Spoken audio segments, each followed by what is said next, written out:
I've been working out. Anyway, but yes. Aside of that, I'll put myself here because I am actually going to be yapping about a TTRPG. There we go. So, I've done a lot of TTRPG hunting recently, and primarily one thing that I have been doing with my TTRPG hunting, and one of the things I've came across is this TTRPG, which is called the WildSea. It's a very like nature swashbuckling kind of TTRPG. Very rustic in some kind of in like some ways and impressions and stuff. And like the whole concept of it is the world you are in and like the world you are surviving in is overgrown with this lush green treetop that like encompasses everything. So it's destroyed the old world in what has been referred to as the verdancy, and like the old world of the whatever you ordain it to be is considered the like pre-virgin era. And now we're in a situation where everyone is kind of the only way they were able to survive in this world is by moving alongside of the growth, finding what little like stable ground they can, and also then sailing across the treetop in the ships that are built for like chainsawing their way across the treetop, grinding on the mulch on the bark, mulching things down, and getting across that way. That isn't the only way you can get across in this world. There are ways of like diving deep and clawing branch to branch, like your ship's just like clawing from branch to branch and like giant grippers, which might affect speed. You can also like fly your ship above the ground, which you have the safety of the sky and the freedom of movement, and like you're not impeded by like all like the tree branches and the vines and the thrash that are gripping on your machine. But also you are making yourself a giant target by flying in the sky, and whatever is lurking below along the treetop is waiting for you to come down. And then it's when you land is when things will get dicey, because you have to land at some point, and staying in the air for too long make you easy prey for those who are more designed for flight. But yes, this is the WildSea, and I'll be kind of like doing a small let's learn. So for a brief description, let's learn on my TTRPG streams where I go through TTRPGs as vaguely as I can, while still like giving away like the information as a sense of this is the TTRPG. I will pitch this TTRPG to you. I will kind of teach you how to play, show you how I am running this TTRPG, and basically we work together and we find out like the hiccups of the TTRPG, what's good, what's bad, what we can work with, what we can't work with, what kind of stories we can tell, how we can use it on a VTT or a virtual tabletop. That is the goal of this little test. And eventually, I'm mainly doing this because I need to find a way to get out of my phone because I've not streamed all year. And I needed to figure stuff out and like get to this idea of, hey, and Cinder, just stream once and like then you can like get out of your funk. So this might be the only stream for like a long while. I just wanted to break this funk and also come up with like the ideas for when I'm doing a video on the WildSea. So I'm wanting to run a video on the WildSea. I've written a script, but it's not quite like meshing the way I want it to. And like, so I'm kind of like figuring out how I want to like present it and stuff like that. And also like probably come back to this at a later point, like after debut, and like do the same things with like other TTRPGs like Lancer, and also with like Pathfinder and stuff like that. Well, not so much Pathfinder. I'm trying to like stay away from like TTRPGs like Pathfinder and D&D at the moment. Kind of like as a sort of rebellion of there's other TTRPGs there with other interesting systems and other interesting worlds. You don't need to be like clammed down by the chains of the D&D world or D&D likes.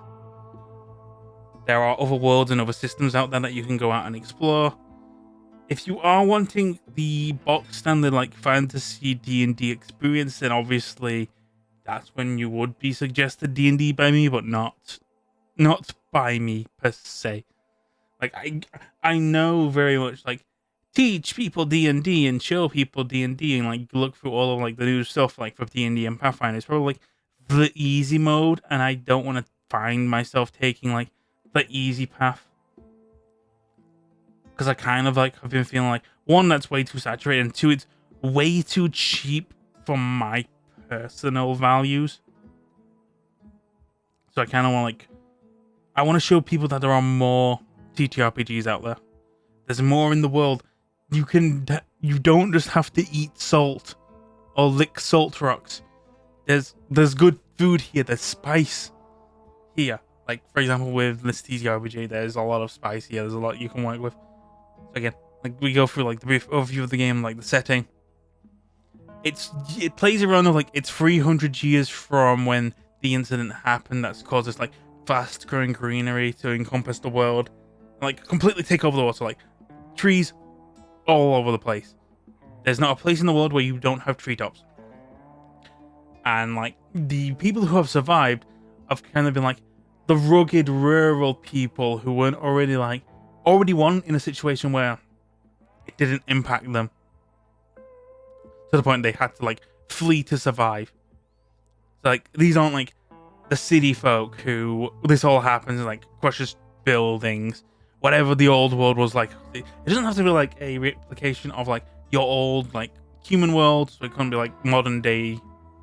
Can't be like modern day Earth. It could be its own futuristic setting. It could have its own futuristic environments. It could even be a little bit more low. It could be like medieval or very like fantasy world, which has like maybe stuff with like a magic system and stuff like that. But something has caused like 300 years ago, enough that there's not really like a living ancestor to witness that. But also with this like rampant growth of the treetops, it's kind of created this situation of it's forced the trees to grow super quick. But what else has it caused to evolve at a rapid rate? So it's not just like you've survived this quake and now you're living in this new world. It's this whole world has changed. The people who have survived it at first have also changed in their own way. There are new types of humanoids. There is new monsters in the food chain. There's new like ways of going about the world and sailing, and like people still maybe like linger on to what they think are the old ways or the old pre-verdant, but it's very much a you live in the times now, because if you cling to the past you're going to die. And that is kind of like the way of the world right now. So we're very much like in a ever-changing exploration world where new worlds, or basically the new frontiers, are constantly evolving, overgrowing, collapsing, growing again, collapsing again. Like no like port, or what's called in this game is spits, which is where people like actually like develop and create like communities. Like a town is considered a spit. No town is going to stay in the same place for so long. It's going to suffer overgrowth or like a root quake, which is basically a case of the trees growing at such a rapid rate that they are creating these earthquakes. And again, you're living on the treetop. You're living above. Those trees are going to break over the weight of what you are building. So no spit's going to last forever. No land is going to last forever. No ship you're on that you're sailing the seas is going to last forever.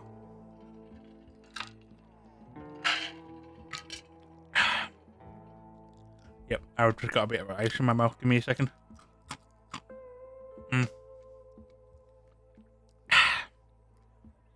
Yeah, so that's that. That's an idea of the world.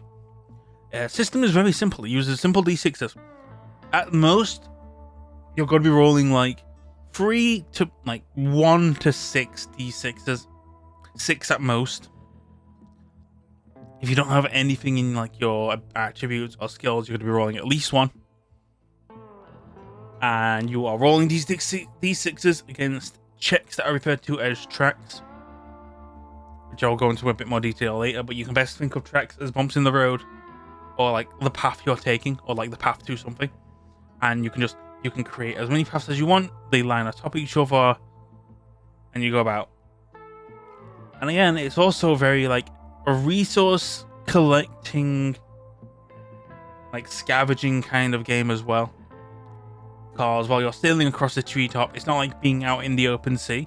You can hit anchor whenever you want and investigate like deep below. Like, yeah, there's still the dangers of being like out in the open wild sea because of a chemical called kezarine, which is kind of like this hyper-evolving chemical that can affect everyone in different ways. That's very like toxic in such a way. So you're trying to like survive, but again, like you're going across treetops. What the trees have, they have food, they have creatures.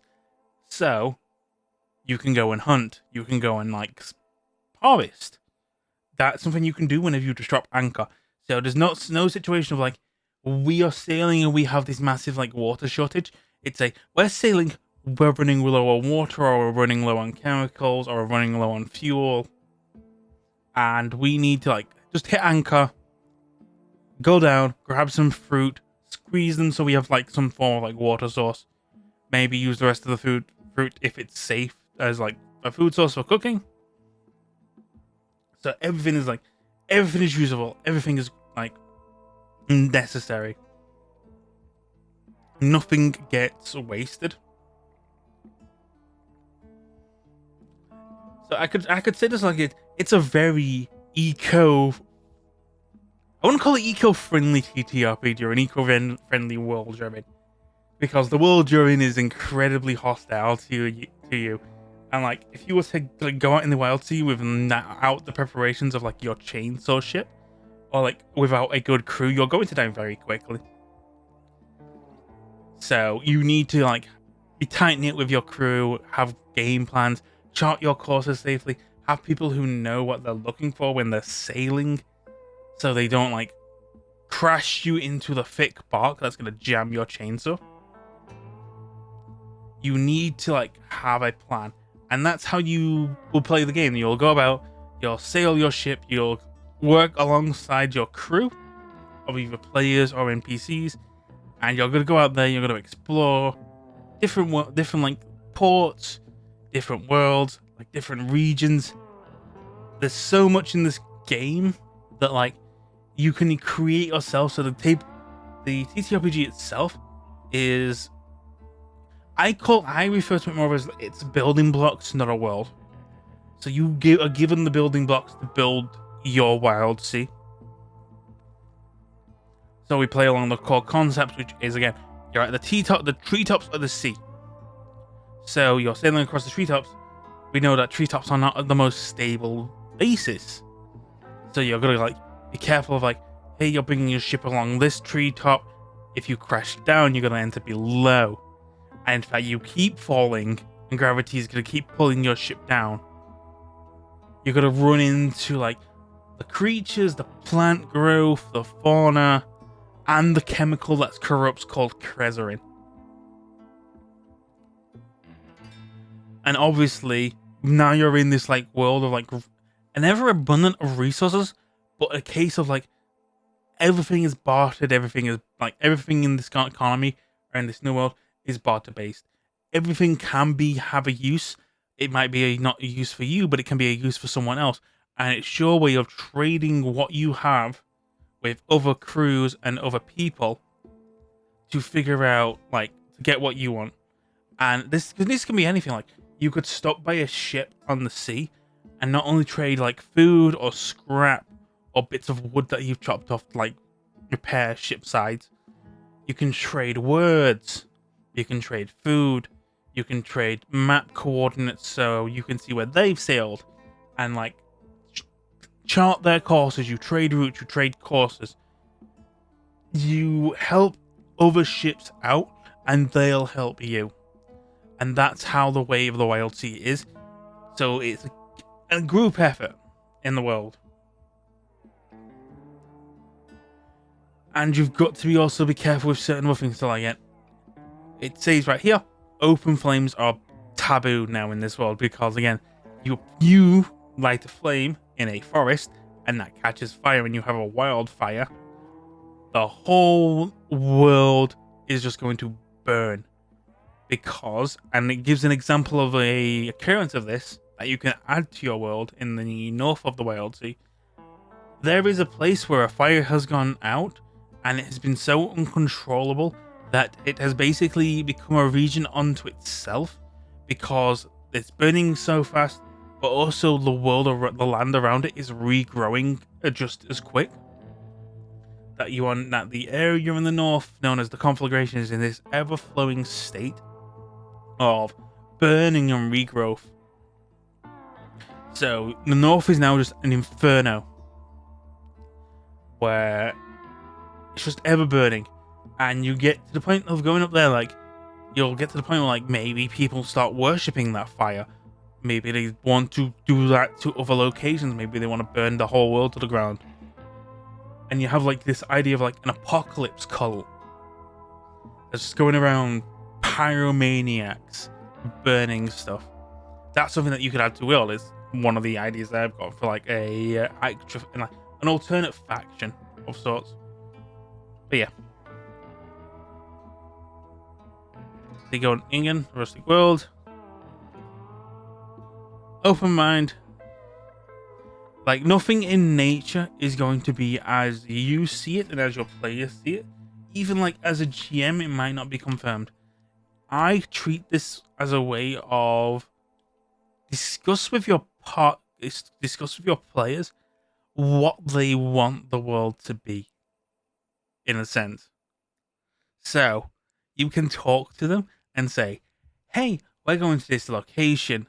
Do you want a map you have to have something useful for this location? Or what do you want to be like to the west of you? And sorts of that. Or, like, where do you want to go? What kind of world do you want to see? What kind of sites are you wanting to see and hope your characters can see? And it builds expectation. And then it's expectation that you can use to fuel your creativity. Right, and now for another drink break.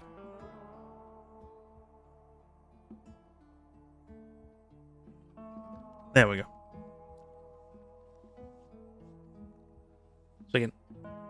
So for a brief timeline, the world before what has happened now is called the pre-Verdant era, or pre-V. That is whatever the old world was before you. So was it modern world? Was it technical? Was it like, or was it even just war-stricken in itself? But once it started to grow, it became what is known to as the Ironroot. Ironroot are the thickest trees, the more dominant trees that have, like, stood the test of time, had this rampant regrowth, pushed through first, and then everything else became to grow around it. And then you have trees like Tolshanks, which was grown even just above the Ironroots. They're what you are more sailing upon. They are like the thicket, the thrash, the trunks that lay on top. But then you're also in a situation of trees are growing upon trees. The trees below are also growing and pushing those trees up. So you're already in this high altitude environment. And then trees are pushing trees on top. And then those trees on top may just eventually collapse and crash down. And then again, they crash down to the bottom. Swells of whatever's happening, like root quakes, rush of air, rush of, like, water as it crashes down. So basically you could play in, like, literally, like, and again you have, like, spits, which are the land masses. So these are the places where homes and towns and ports can be built, and then are pushed to the top. But they're never permanent. Something could even, like, it could either get pushed higher, or it could get pushed by trees below in a way that causes it to split and rip, or collapse in of itself. And then that split, that home, those people are going to, like, fall below sea if they are not prepared. And that is something you can play with. You can play with the idea of you are on a port that is on borrowed time, and maybe at some point during a session, you are in a port that's on borrowed time, and you have to escape a root quake or a collapse of a spit. and whether or not you are focusing on getting the crew alive or you're focused on helping people. And then you can deal with like again the fact that that landmass is gone. It's fallen below. Do you want to try and recover it? Or recover bits? Because again, land and soil is precious. Like fertile soil that you can use to grow stuff. You have to go down there and actually scoop it up and bring it back above the treetop in order to use. Or like you keep it on your ship and you turn your ship into like a greenhouse. I had the idea of literal land grabbers. So factions of like pirates or like barons who go out there and their job is to like steal land, like acres of land, just grab the earth, scoop it up, move it somewhere, lay it down, and they will like take the soil wherever they see it. That's an idea for a faction that I've had, is like literally just steal land, like literal land theft. Not like conquering a territory and taking their land. It's, hey, we'll just take this land from you, snatch literally the ground below them. It's something that can happen. But again, the way the wild trees can work is it can also work in mysterious ways. You can just have islands and like maybe even the land masses that have been pushed into the air, or like in actual like mountain tops that get pushed up. Maybe they fly higher. Maybe they have like some magic to them that keeps them in the air. Them like and their own ecosystems as well.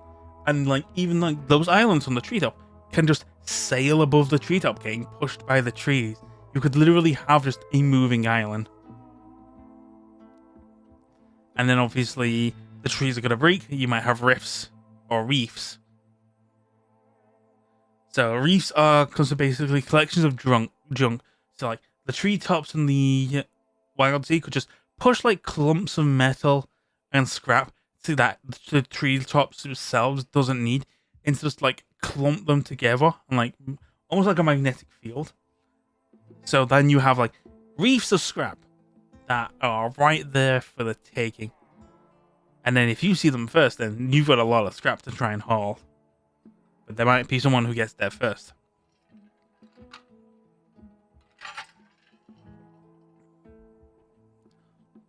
And then I've mentioned before, Crezerin, that is this mutated chemical substance.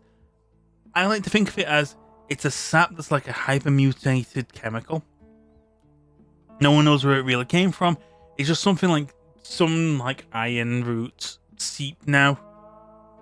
But it's also the toxic chemical that when you go below, you have to be most careful of, because if you get it on your skin, who knows how that's going to affect you, or how that's going to develop you.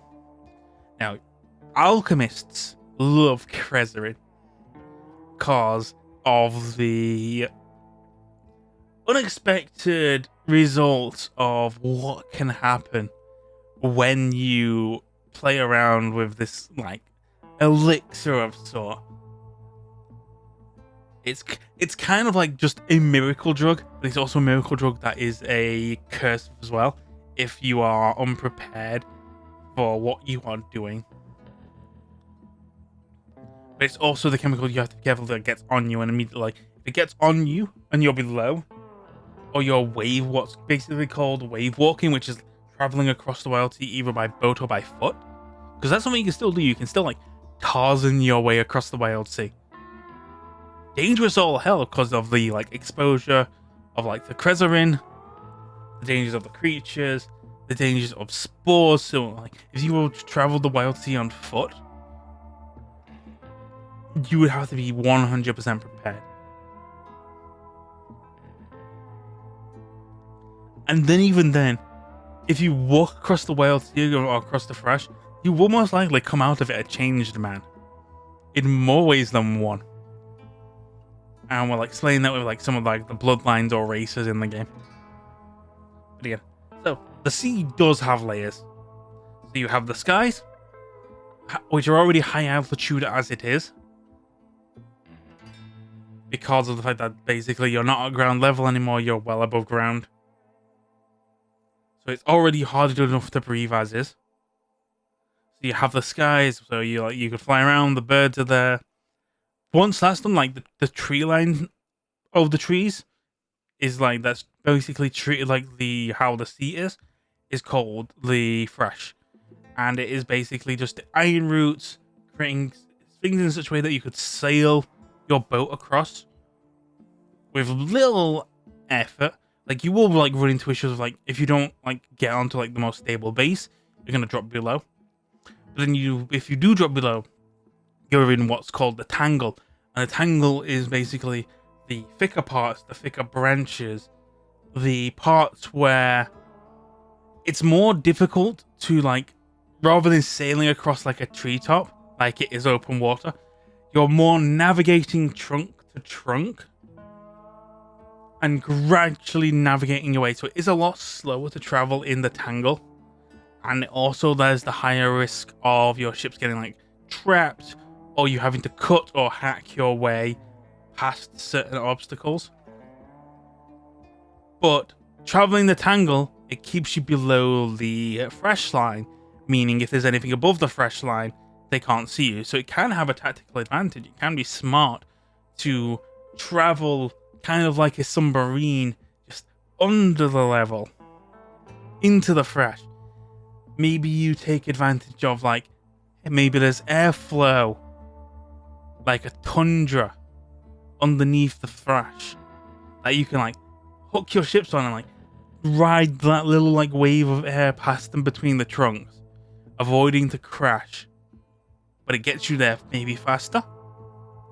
Maybe you have some form of like motion system, or maybe like you do have like parts of your crew above ground or above the fresh who are like scouting and trying to keep track of you, like attached by a little like pulley system, or like a little like cable system winch, and then they get pulled below if they like find something, like give a few tugs.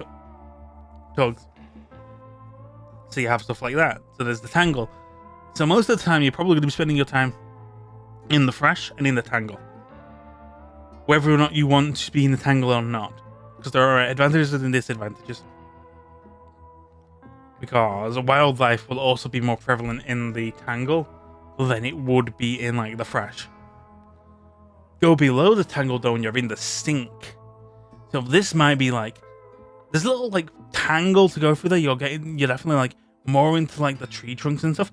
Maybe the sink is also the parts where you re-encounter seawater. Once you're like, maybe you're back down there, and maybe you're back down to sea level, so much so like you can sail in the sink. But then you have to worry about what's in the sink can easily attack you.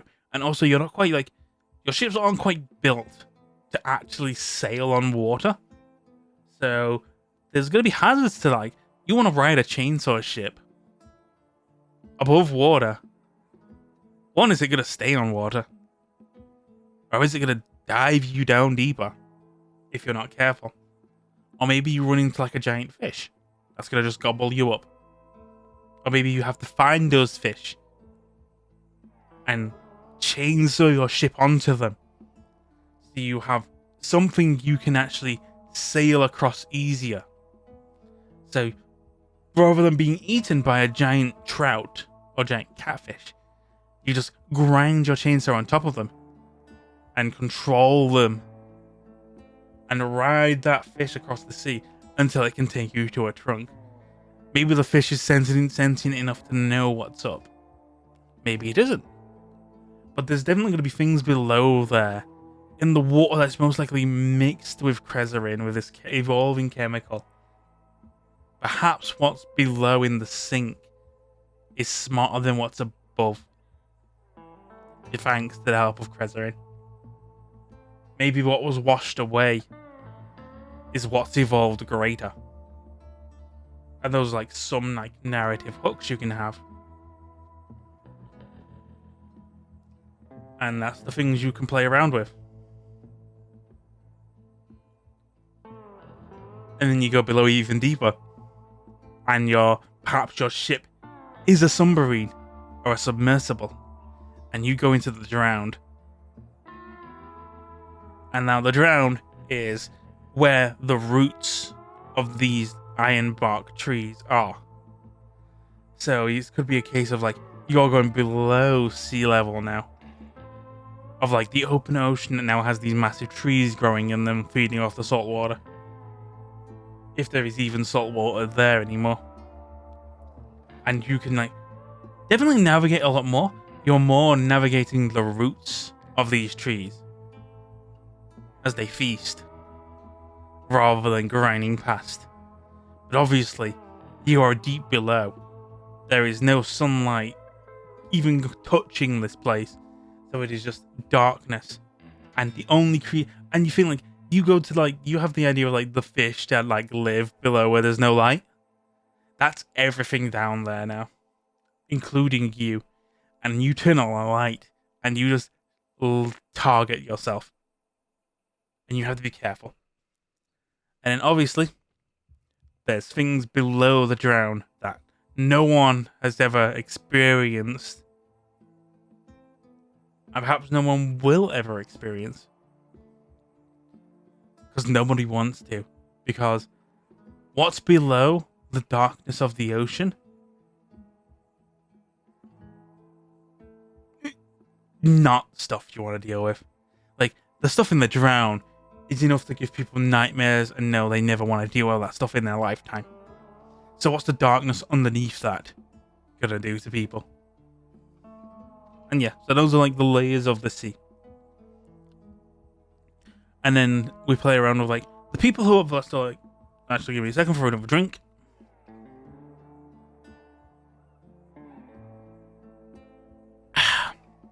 Okay. So then we play around with the idea of the humanoids, the races that have survived in this world or thrived. Like, what kind of people are they? What kind of humans are they?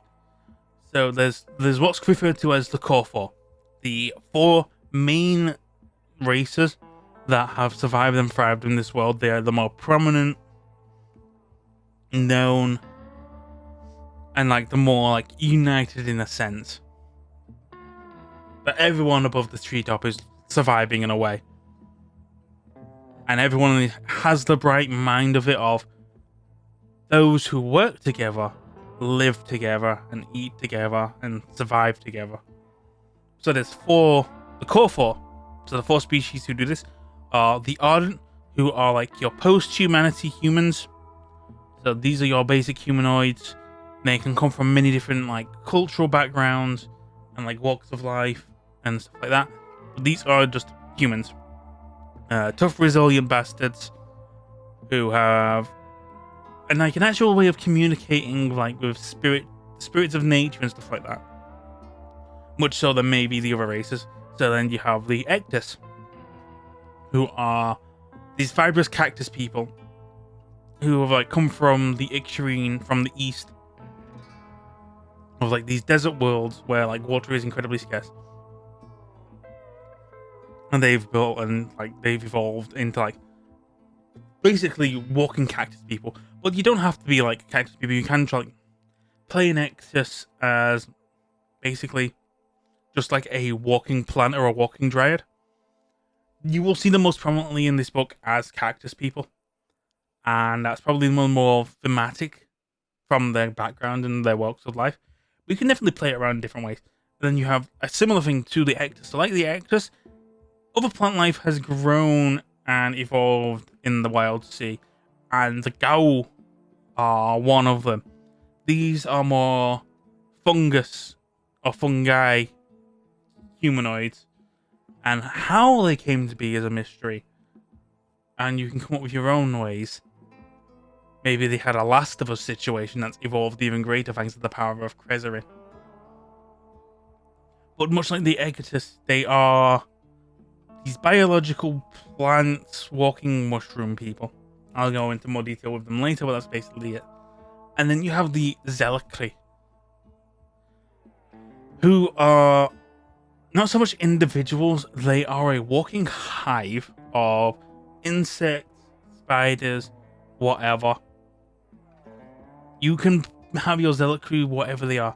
In most cases here, and what's explained to him is that it's very much like spiders that have lived their hives like hermit crabs. They cling to whatever they can make into a safe home. And what they make into a safe home needs to be able to move and also look humanoid in a sense, which has led them to this kind of hermit crab-esque finding new home, finding what fits. And sometimes what fits is a dead body or some skin that they can fashion into a body.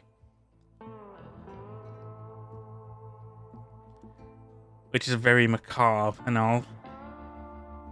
Very interesting way.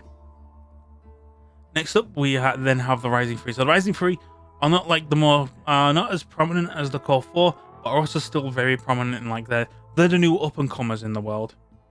You'll see them like around the world, but they're the ones who appeared after the Core 4 started to thrive.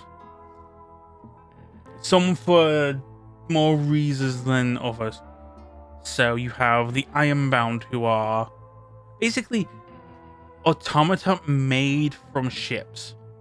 Now, there's an interesting, there are interesting theories as to why, these hulking, massive, scratched together parts of ships can now be sentient, have a body, experience, emotions and talk. So there's stuff like that.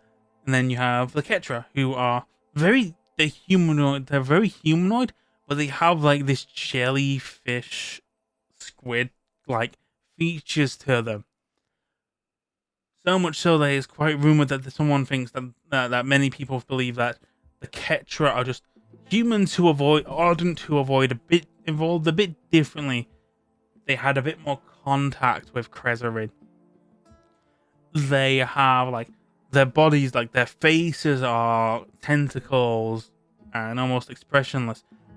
Their bodies, while can be vibrant in color, can also just become translucent like an octopus, revealing their bones below. They also seem to not have any muscles or skin of a sense, and it's all this gelatin that they can use squeeze through areas easier. But it's also made them more vulnerable to certain things like salt or lightning.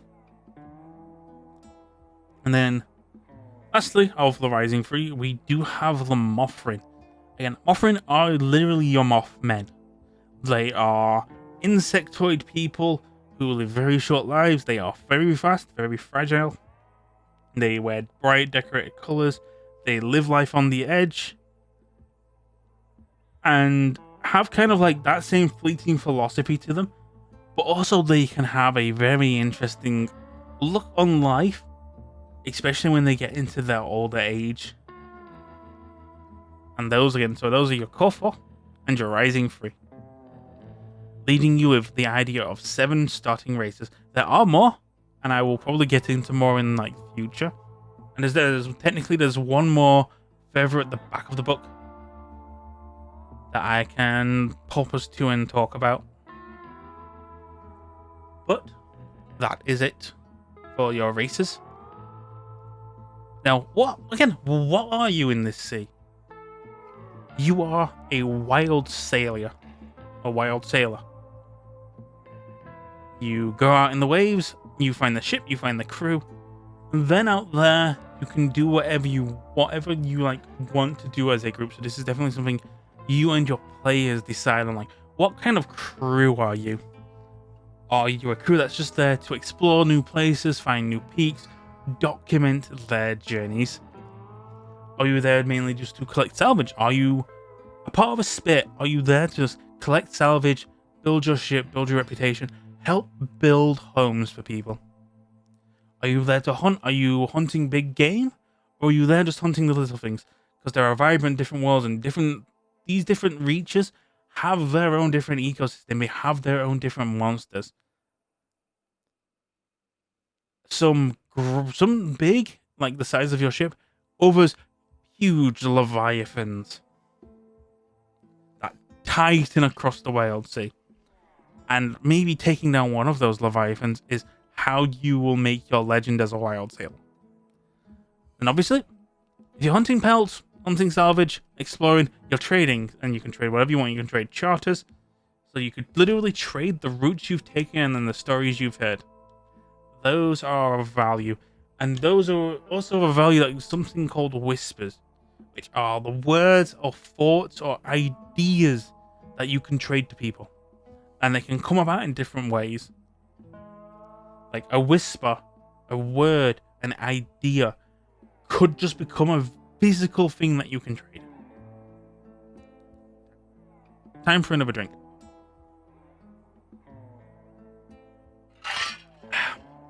I am needing to stay very hydrated. But yeah. Maybe, again, the call to adventure. Maybe you're running away from a place. Those are all the ideas you can have of being like a wild sailor. You obviously have your tools. So, because of like the high altitude, and two, you're going, if you're below the fresh, there's just all these spores around. Most crew member will have something like a scarf or something to like mask the spores. Or like something like a gas mask. And if you're below the sea or you need to navigate stuff, grappling hook on rope. Your greatest tool if you say you need to swing from branch to branch or get to the bottom of your ship to scrub it down or cut yourself free with a blade of whatever is stuck, like monkling up those chainsaws that you need to basically get free so it can cut through. There is a wide variety of items that you have, and also like a varying of like how technologically advanced can these things be. And I've kind of covered it already. Charting maps and wave walking. So wave walking is how you are traveling across the sea, whether or not it's by boat or by foot. Either way, as you are traveling, you kind of want to chart your course and chart like locations and like notable areas. One, to trade with other people to find the safer means of travel, even if the treetops will change over time because of how everything is constantly growing. So like a map or like a map you found may not be as useful as it once was, depending on when it was made. That's also one thing you've got to take in mind when you're trading maps with other people. Someone may trade a map with you, but the map they trade with you with an area is so old that the area is completely different now. As things have just grown, and that port you were so interested in finding isn't there anymore. And so, okay, so with this, pre-roll should be over now. So let's get back to business. So covered travel. Again, big draw of how this game works. You are sailing upon chainsaw ships. So you are sailing on ships specifically built to draw along these thrash. You are riding chainsaw ships that grip to the tree bark, mulch it down, like maybe it's mulching that wood down because it needs it for fuel. But again, the ship is the safest thing for you to sail on. It could be made of wood, it could be made of metal. All that matters is it's what separates the wild sea and all of its dangers from you. And they can be big, they can be small. They can all have different purposes. But the main thing is they have to get you across the treetops. Because again, the dangers of the seas, we've already mentioned them already. Cresarin, deadly chemical, don't want to touch it. Spores, deadly things, don't want to breathe them in. Seasonal changes, so again, you still will have like your hot summers, your springs, your autumns. Autumn's probably being the most dangerous because no leaves.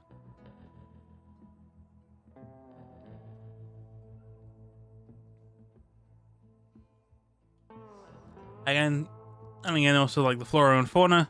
Some plants may just want to eat you, and they may not be rooted in the ground enough to actually just pop out and grab you is something to consider. So you have to be very careful with that. Again, creatures, cultures, there might be people who are more hostile, people who have different beliefs that are more deadly to you. So you may have people who maybe are a bit more cannibalistic, maybe you have a thirst for blood. Maybe you have to run away from vampire ships.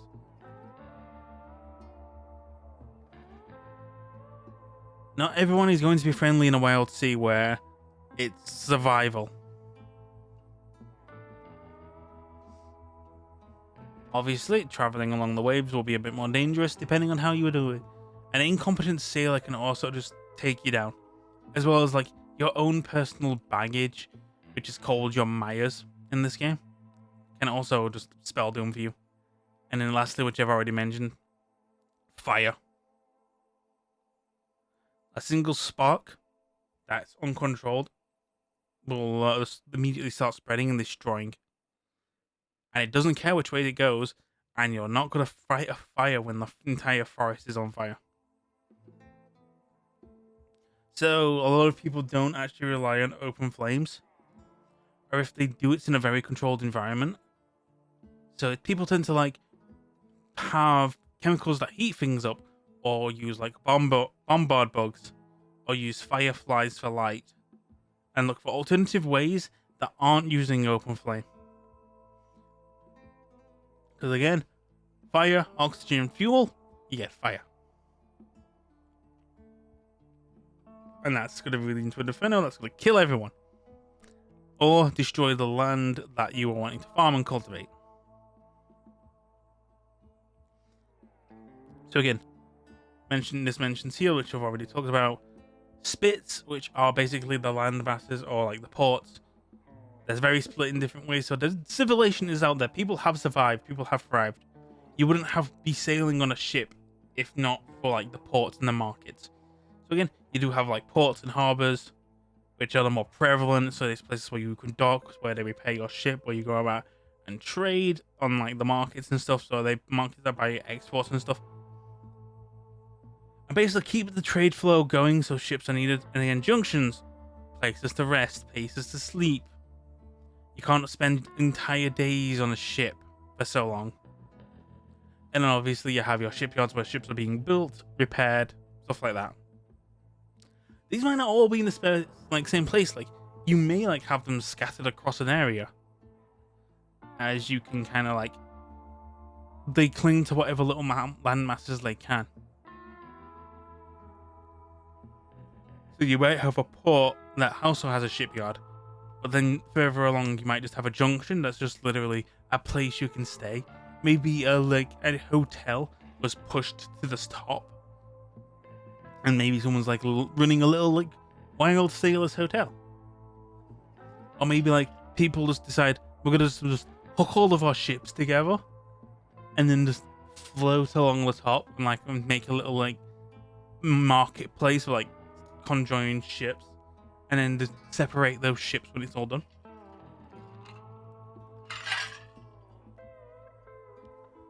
And then obviously tobacco still exists in the WildSeas, and a lot of people have a desire for narcotics and get high.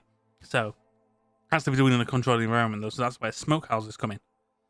So smokehouses are places where you can just go and smoke and relax and kind of like vibe with other smokers without the fear of setting everything on fire. You might also be in a situation where like actual water was pushed up, or people have actual like, access to the water that they've used to like turn into like hot springs and places to like help you wash and bathe and relax. Because again, the stress of being a sailor all day and all night from months on end, you do need that R&R, otherwise it will take its toll on you. And then same for chop stations. You need places that are actually good at handling the meat you have found and hunted. So again, food and drink, plentiful, different means, and also different means of cooking. Like you have your engine heat, so you can use the heat your engine is generating to cook. Use a chemical stove. Use bonfire bugs, which are probably like evolved into be like, you know, the bugs that we have that like spray hot stuff and like incoming predators or ants. You have that. You have lightning strikes, which, while rare, still occur. And again, like, getting struck by lightning is probably dangerous, but also it's also a source of heat and a source of plasma. And obviously you have pitcher acid. So things that can conduct and create heat are vital in ways of actually cooking without a flame. And then you have like some examples of like vegetables, meat. There's still plant life, there's still animals out there. Culture is also a similar thing.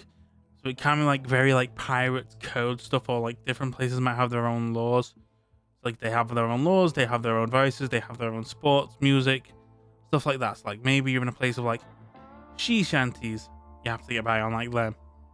Like different instruments, like some things like keep morale alive and keep culture alive.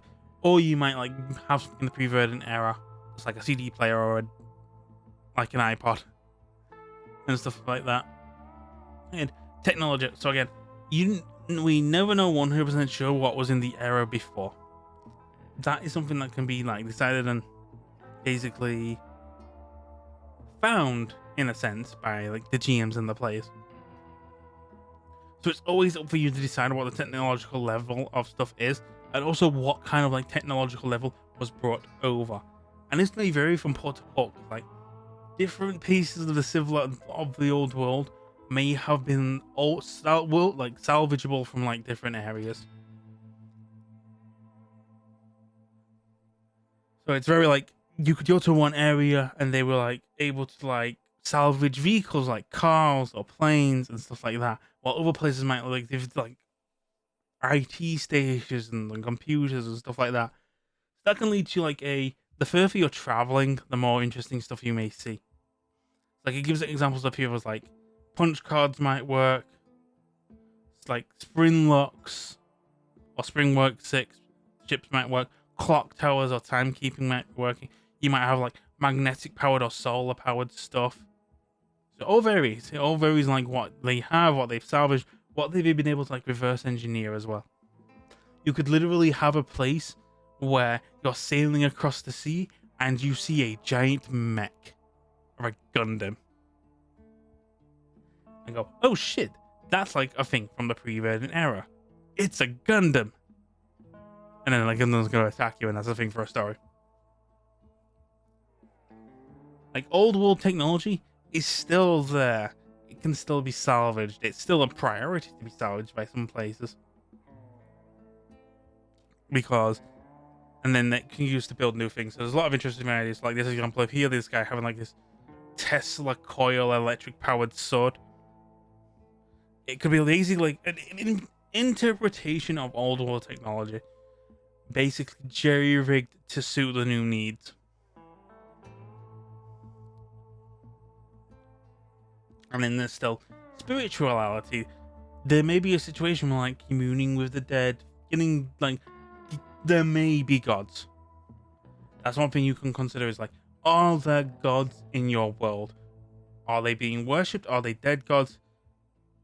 Or is it just a belief structure used as a coping mechanism for people? Because sometimes you need that structure, you need that belief system to keep moving forward and like keep social boundaries in place. So you have that. And it also brings along the ideas of like whispers. Whispers are a resource in this game. They can be either just like words or memories or literally things that like seep their way into your soul and breed new memories. So it could also just be new beliefs or new words of lore or new codes of sort. So religion could be something that happens like you're in a new world where like there's new creatures. Like literally you could live in a world where there's a giant squirrel and now people are worshipping that squirrel like a god because that squirrel hasn't crushed them yet. And they think that's a good thing. Of like, hey, this squirrel hasn't like crushed us or killed us or robbed us, and like maybe we should worship the squirrel as like pay our respects for not crushing us. And like you may also be in a situation of like people may be living on the back of a giant turtle, and that turtle is their source. Pray to the turtle it doesn't do something stupid. Pray to the turtle god that it doesn't do a turtle god thing. So like religions and legends and stories will be passed on, and how those are warped belief will vary differently from where you're going in this game or in this world. So you may run into like a cult that's worshipping the Leviathan and feeding people to the Leviathan. That's something you can consider as well. That's an idea you can have. You could literally create a version of Tiamat in this game, of like a multi-headed dragon that people are worshipping and feeding things to. Like, hey, dragon, like giant Rathalos, don't breathe fire. For the love of God that we are now worshipping you as, don't breathe fire. It's one of those things. Or you could like have a world that, again, the options are there's no gods, no ghosts, nothing.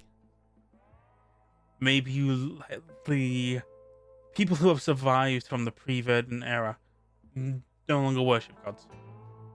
Maybe they're to blame for what's happened. Maybe they're the scapegoat to this new world. And maybe people have decided, realized we need to worship science and reason more than gods, for good or for ill. But again, you might have advanced technology, you might have actual gods, you might have magic. So magic users in this game, if you have them in general, are called Arcanauts or Arcanautics. And again, they can be magic users, they can be mutants. Whatever it is, they are able to do things that are kind of uncanny, unexplainable, or unexplainable to others who aren't them. Now, it's up for the GM and the players to decide that. Is this magic? Is this the rebirth of a new science? Is this just advanced technology from the old world? And stuff like that. So again, you can see like this ectus that's basically like magnetism. How is it doing it? Like maybe it's eating something that's letting it do it. Maybe it's a parasite. There's all like these different questions and different answers that the players can look for. And each individual player could have their own idea of how this happens or how this works. And even if like that conflicts with like another player, another WildSea, and they argue and bicker, that's a story hook. That's something that like they may be like actively seeking to pursue that could derail them in a sense. As one player tries to derail the ship's course to try and prove they're right that magic exists. And that can spiral into a story in itself. So again, is it magic? Is it rebirth of science? Arcanautic power can be whatever you need it to be, or whatever you want it to be. WildSea is just building blocks. Alright. I'm gonna run through this briefly because it's actually quite quick to go through. It's the same thing, but it's very different ways of doing it. So the Wild Woods engine is what it's called. I'm gonna take a sippy. Give me a second.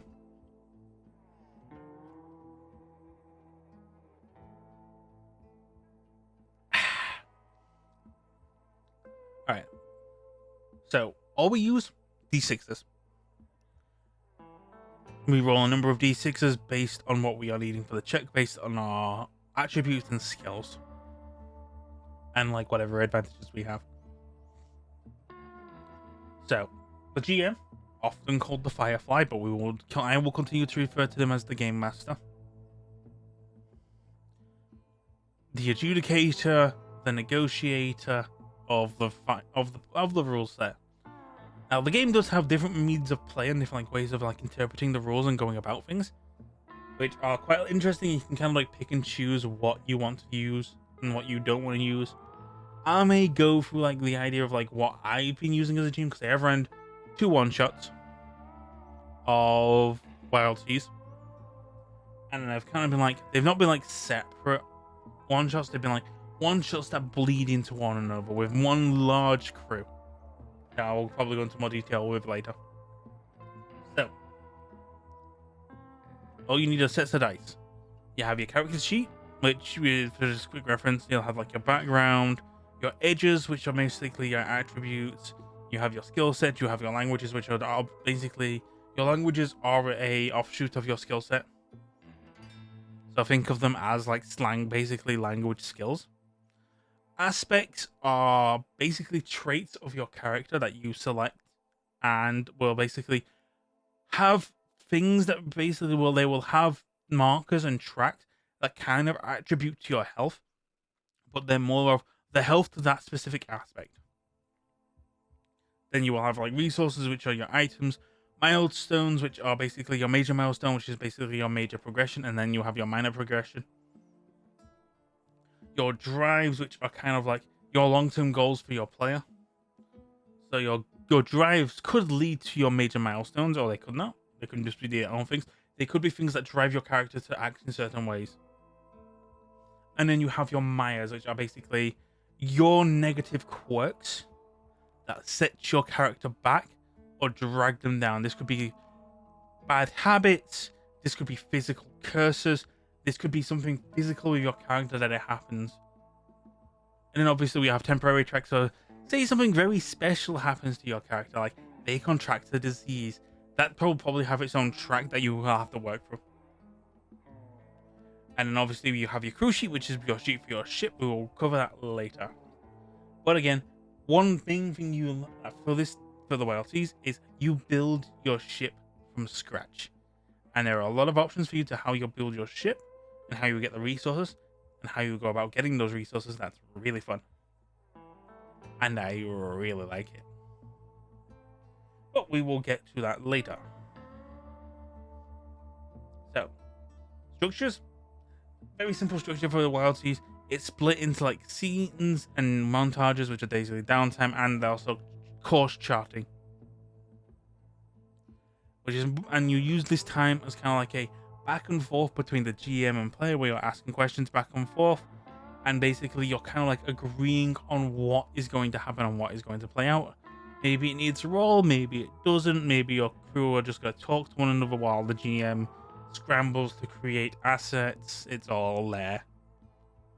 And then whether or not you take action or you just cut topics out because they're not necessary and you want to move on. It also has, again, it explains why he's basically focusing on specific characters or giving the spotlight to a specific character.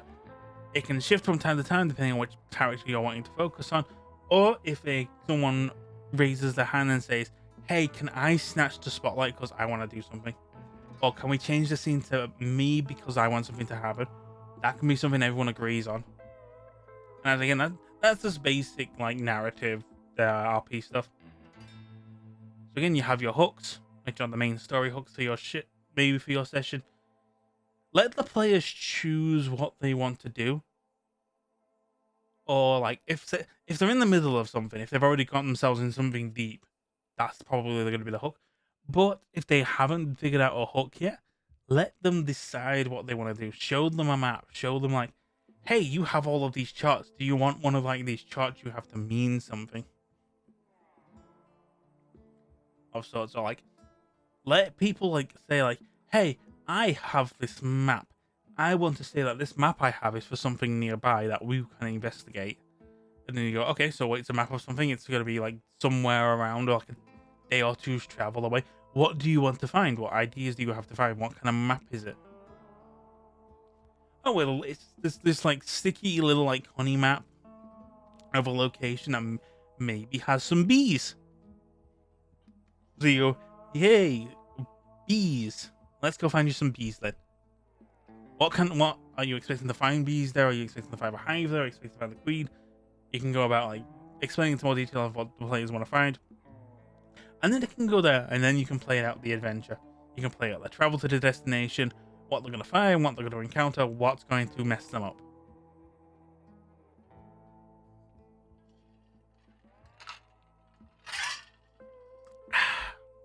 My hand goes all over the place when I grab a drink. But yeah. And then obviously, arcs are more long form. Actually, no. Hooks are long form, arcs are short form. I usually mix them up. Because like I think of arcs as like a chronicle of sense. So these are the small things that can pop up during a hook. Now, the system the TTRPG uses, the WildSea uses, is called tracks. So the best way I can describe tracks to you is tracks are roads with bumps in. So you see here, you see this little like free track here.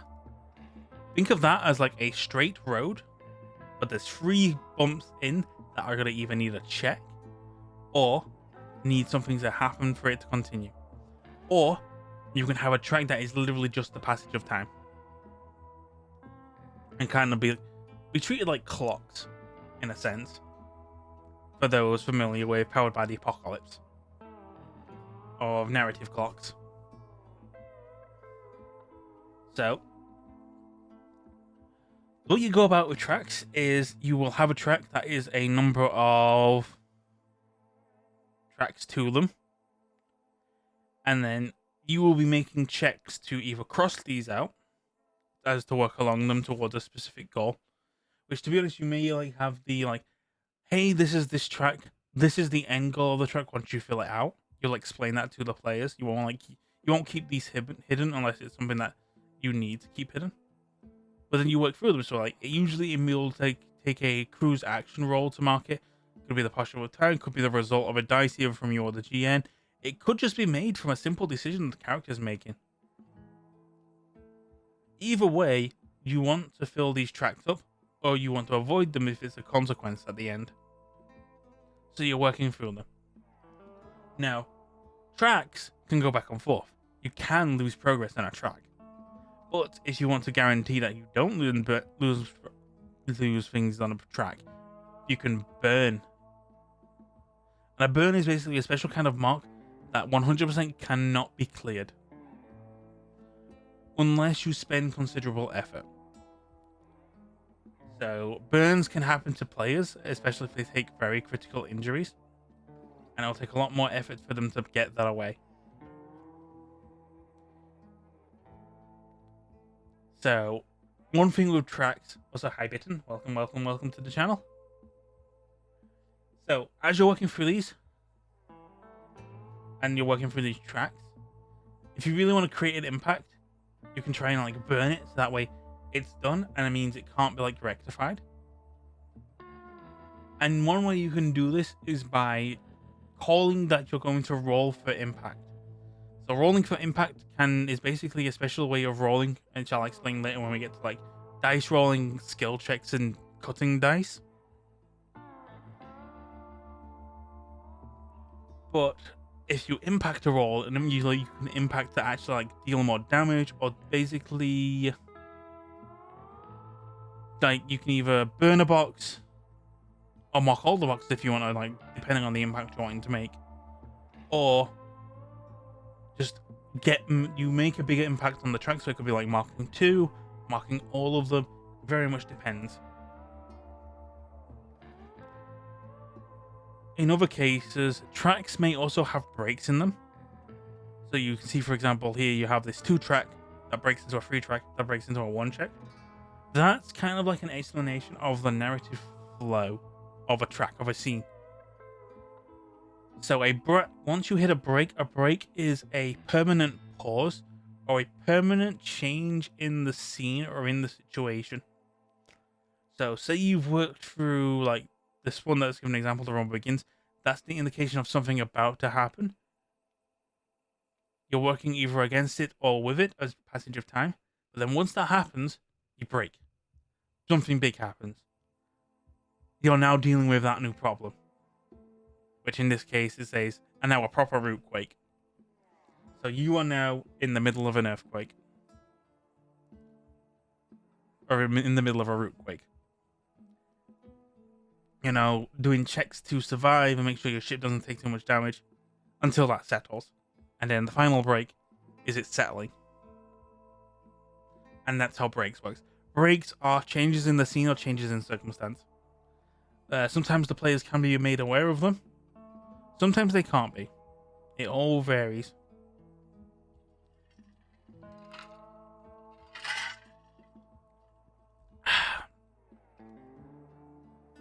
Another nice relaxing sippy.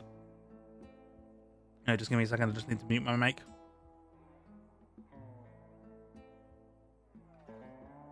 There. Alright, I'm back.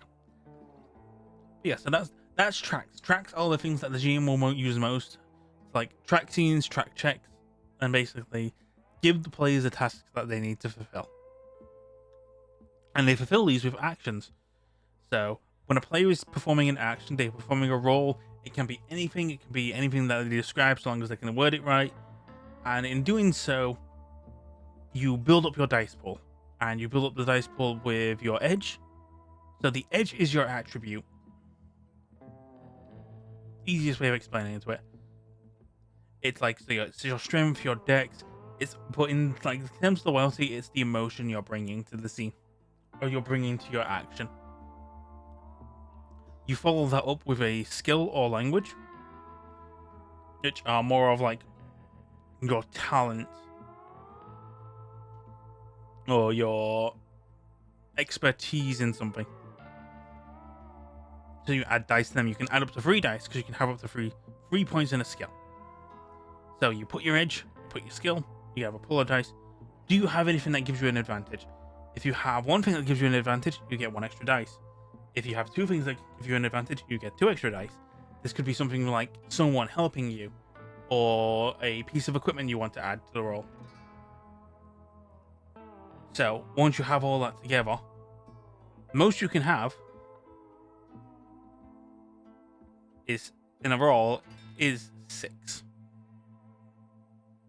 66s is the most you will need, but you will most likely not be in a situation where you are rolling 66s. And that's how you're going about it. When an action roll plays off, you're looking for a specific outcome. You're rolling that d6, and then you are keeping the highest result. The highest result is your result of the check, which is, if you roll a 6, congratulations, you succeeded the check with no issues. Basically, triumph with no conflict. A success with no conflict. You triumph. Roll a 5 and a 4. You still succeed on the check, but it's a conflict. Something's going to conflict with it. You need to discuss what you are taking damage to or what you are losing that's affected that track. So you may take damage to an aspect, or you may take damage to something else, or you may lose a piece of equipment. It's all up to you and the GM to discuss. That's what happens when you roll a 4 and a 5. 1, 2, or 3, you fail. No success, and you probably take some kind of drawback or damage,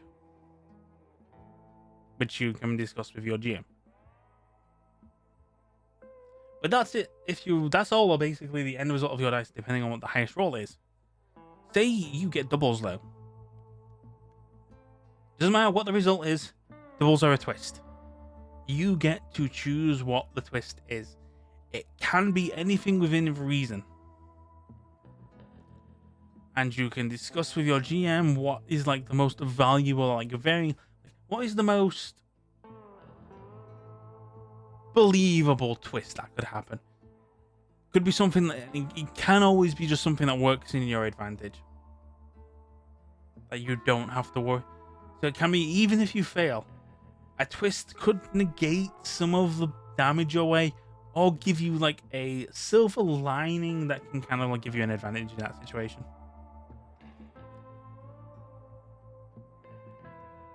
So again, like twists, you kind of have a limit to a twist of like, hey, that's not something that's believable. Or you could have something that can like be completely outlandish. And again, anyone at the table can decide what the twist is. And it's decided kind of like as a group. Now, when I mentioned impact in a roll, the way I explain it is, again, you are cutting dice. Now, cutting is actually quite simple. Depending on how much you are cutting, or why you are cutting, you are taking away the highest rolls of your roll. So it can either be the first highest roll or or two highest rolls. So say you're cutting 2d6, you're cutting the two highest rolls you make.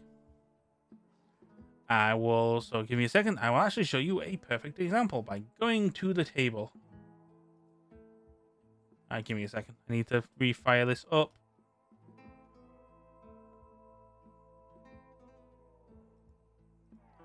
I thought this might close.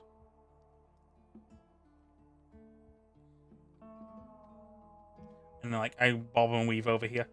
So this is kind of like my test table. So where I run the WildSea, I run it on Foundry VTT. So let's pull up Xiao Ming, for example. Let's roll up your character bit. And let's say Xiao Ming has to concoct something. So he's going to concoct something. He's going to concoct something by instinct. I also realized I'm rolling as myself, so this will add 0 dice. Bleh.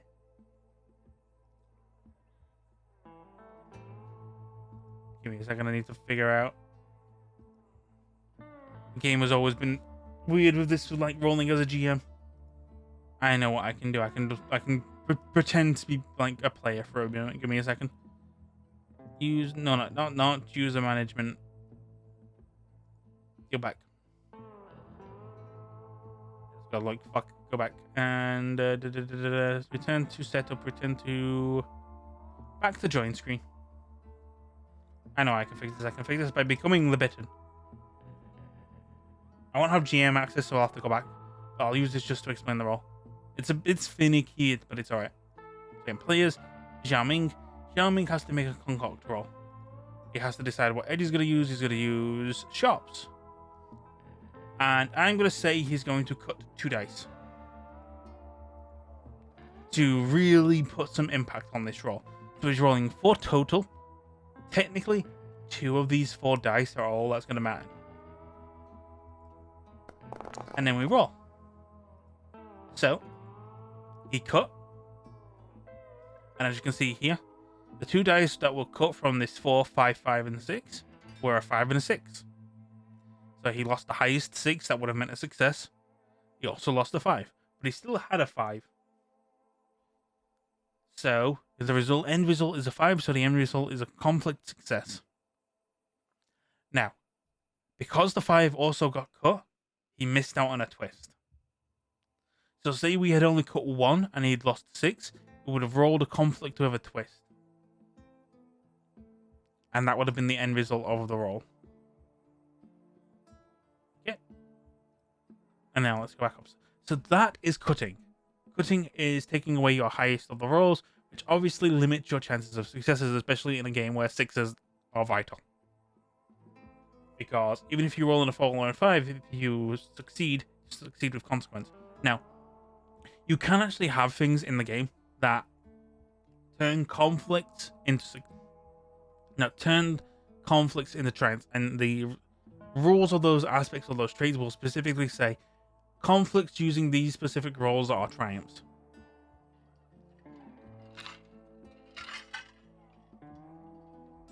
Which is a way of increasing your chance without like failing miserably.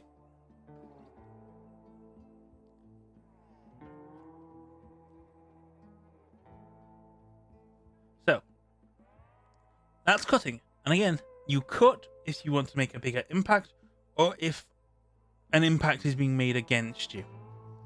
So you might cut a dice for difficulty, or like what you're doing is hard. You may cut for precision to be more accurate. So you may say like, hey, I want to cut my dice because I want to be like more precise on what I'm cutting away. Or you can say, I'm cutting to do enough damage to this track that I want to do like 2 or extra to get this track along the lines. So, one thing you want to do, and it's kind of something I want to push my players to do more, impact your rolls. Even if you're going to get a consequence from the rolls, the more impact you're dealing, the more you're working through a track. So, previous session, for an example, so I had a one-shot session where my players were going up against a ink flying ray that eats bugs, and it had a very large track to deal with. Now, they didn't really try to impact to get that track going. Instead, they opted to like, hey, there's this guy who's stuck to the wall, let's get him out and let's play. So they didn't try and deal with the ray. They wanted to like cut this guy loose and run. And they were really struggling. And they were going really slow, and they were taking a lot of damage from this ray because they weren't attacking it. And they weren't doing much impact to freeing this sailor. So a lot of opportunities were arising for this ray to attack them. So impacting, even with like the risks, sometimes the risk of the reward of doing something quicker or burning through and basically succeeding in a track is better than actually playing it safe, worrying about failing your roll and not working through the track as quickly. Because it just means time's going slower, and whatever the track going up against you has more opportunity to do stuff to you. If that makes any sense. Yeah, so that's cutting and impacting. Those are the main two things with like your roles and like how you're actually playing. Now, scenes, I think we've already kind of gone through scenes of like the basics of scenes. Like going through like points of interest, what you're like to see, how they're moving. Movement is very vague, it's very theater of the mind. You don't actually have to have battle maps in this game. Tracks themselves are battle maps. And even then, like, if you want to give like a vague idea of like stuff that's going on, you can draw something. Again, there's exploration play, there's resource collecting ideas, then basically exploration like that. How you interact with the world of like other ships. And how that plays out. Obviously, fighting is a very different beast, but it's also all done from tracks. So you might have like the enemies you are fighting, you may have a track for them as like a group with breaks. So like once you break through a break, you've taken one character out. And stuff and such like that. And then we go for like locations, points of interest, zones, focus in combat, all like that. It's all theater of the mind. Turn order doesn't matter as much. It's all depending on how much focus characters are getting, and it's structured through that. So one character may have more focus than another, but that's okay if that's how you want the scenes to play out. And then in like combat terms, you have like ranges, like so close quarters, long range, stuff like that. Damage is also split into its own ways, which kind of like varies with like damage types and like damage weaknesses.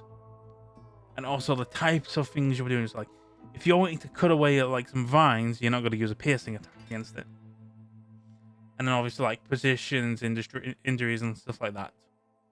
Like you have like your blunt damage, keen, which is like bullets, spike, hewing, serrated, toxin, acid, blast, bolt, thrust. Lots of different damage types. All of them can have all of like different variants of stuff like that. Some people are weak against other things. So I mentioned it earlier, like the Ketra, the squid people are resistant against blunt, but are weak against salt. So there's a lot of varying things around with that. And again, you can either play your combats as defensive or offensive. It's all up to the players. You're not really rolling an NPC as a GM. You are rolling... The players are rolling to either defend or attack.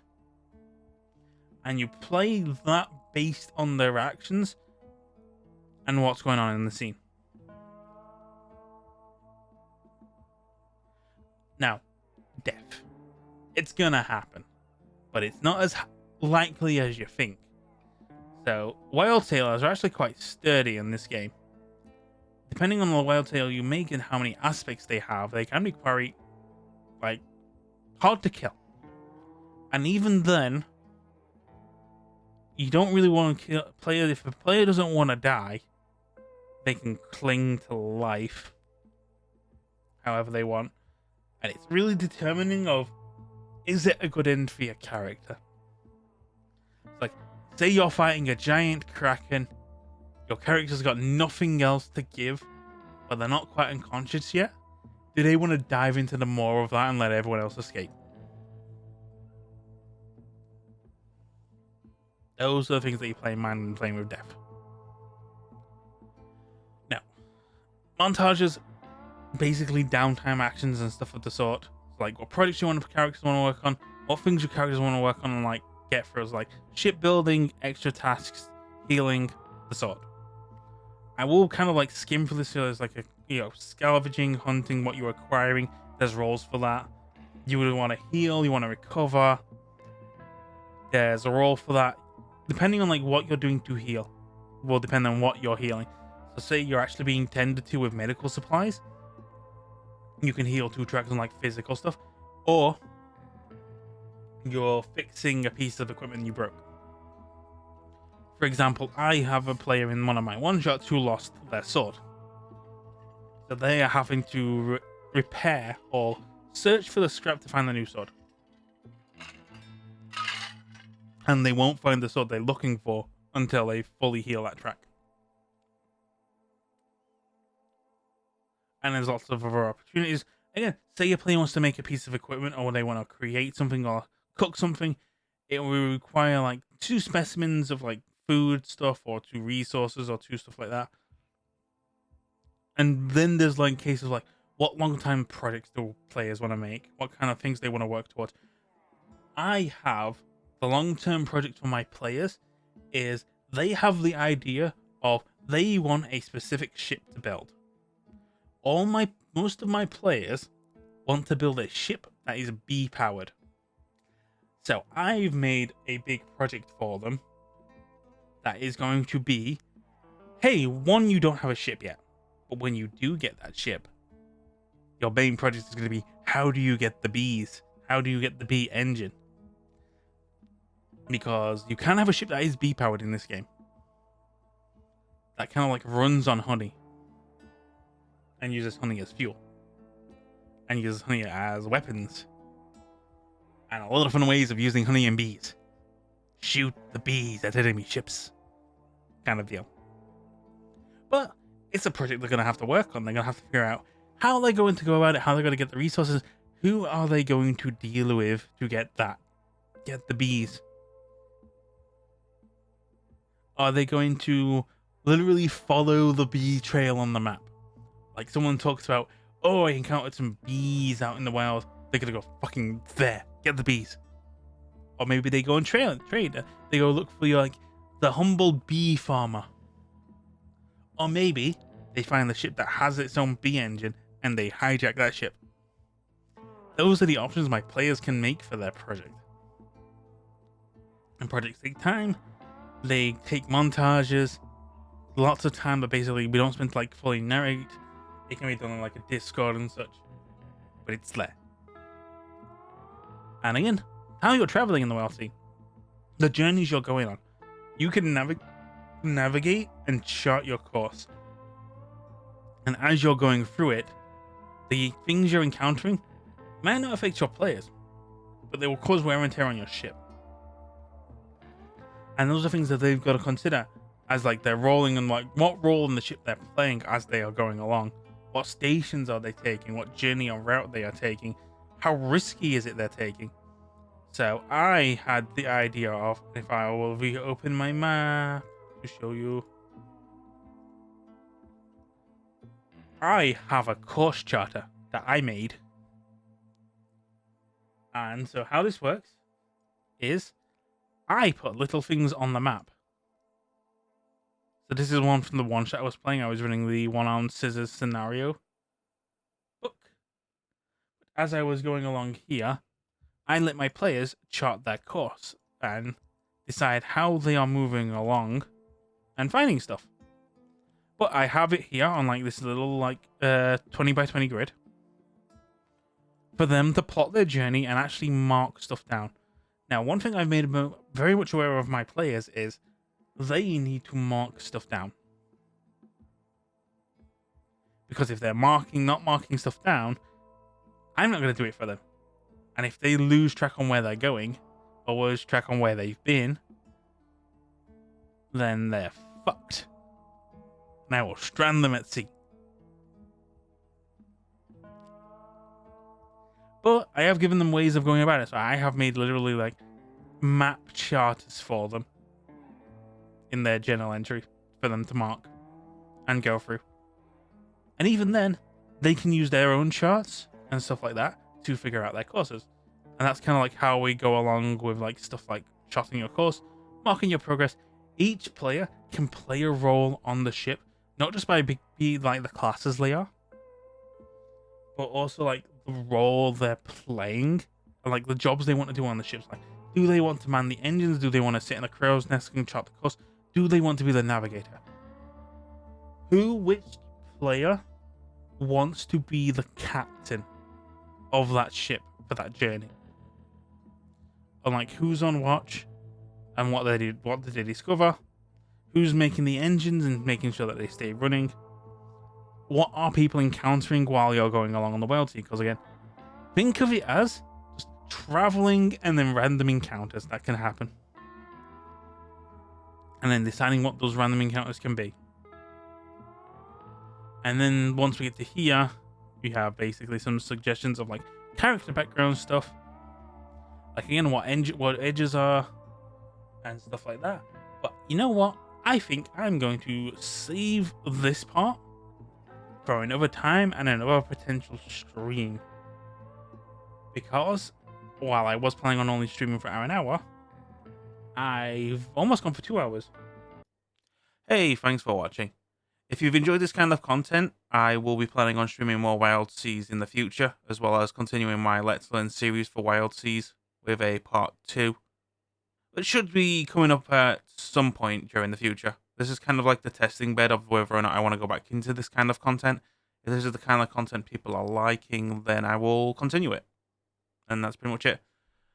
Aside of that, if you're interested in any other content, I do plan on streaming some examples of WildSea sessions in some point in the future. I also have streams of my sessions of Cyberpunk Red and Vampire the Masquerade, if that's something you're interested in, or interested in learning some Cyberpunk or World of Darkness content in the future. But yeah, thanks for watching. Bye.